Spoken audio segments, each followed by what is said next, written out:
V soboto zvečer so Medvode zopet za kratek čas postale mesto, vsaj v pomenu kulturno-umetniškega središča naše občine.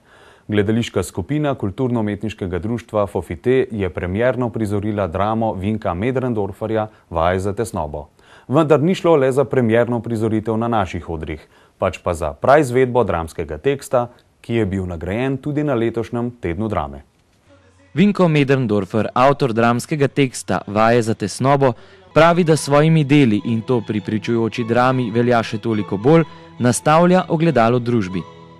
Tekst, ki je odrske luči zagledal prav na medvoških odrih, je pred slabim mesecem dni prejel nagrado Slavka Gruma za najboljši dramski tekst.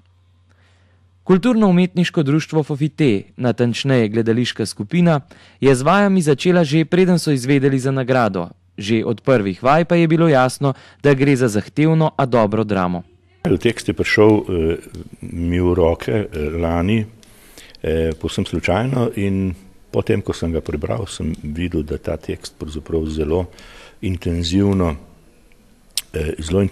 odslikava današnji čas in okolje, in v tem tiči pravzaprav razlog, da smo se za to odločili.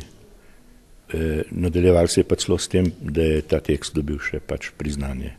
Dvorana je bila v soboto polna, kar nakazuje tudi željo občanov, da se ponovno poveča kulturna ponudba v centru.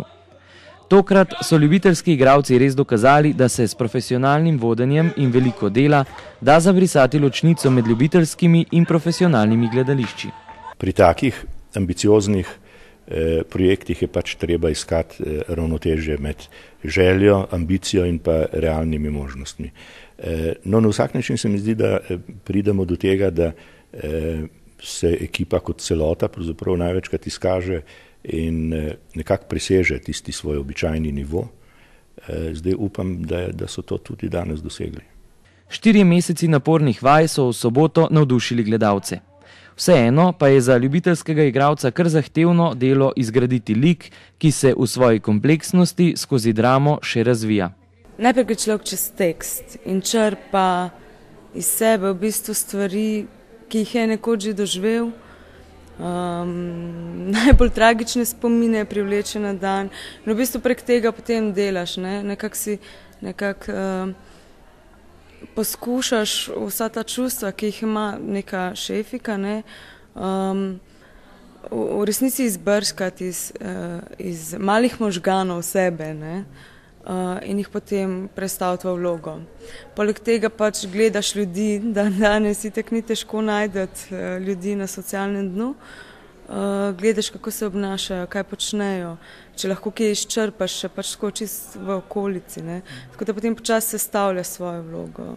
Drama nosi podnaslov Igra o današnjih dneh in res tekom predstave gledalca kar naprej šokira in sili k razmišljanju o aktualni situaciji socialne razslojenosti in vsakdanje bede tistih, ki so se marsikdaj ne po svoji krivdi znašli na dnu. Tekst sam prenese točno to tesnobo tega sveta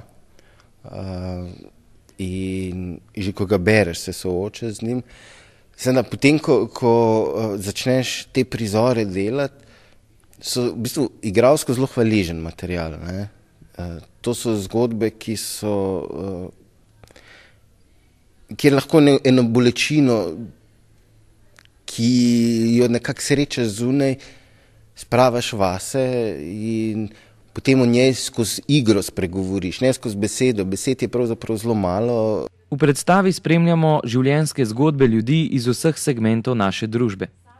Preplet vsakdanje krutih odnosov učinkuje presenetljivo znano, tako da ne ugotavljamo več, da bi bil to lahko svet okoli nas, ampak smo zgroženi ob grotesknosti samopodobe oziroma samorazgaljanja neke tranzicijske nacije, ki je gotovo tudi ali predvsem slovenska.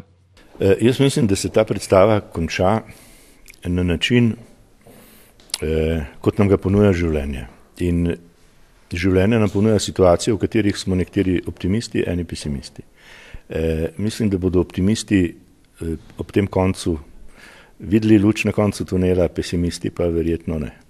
Ne glede na to, ali vam je neposrednost odrskega izražanja blizu ali ne, Če se boste v predstavo uživeli, boste dvorano vsekakor zapuščali v premišljevanju o vrednotah in vrednosti vrednot v današnjem času.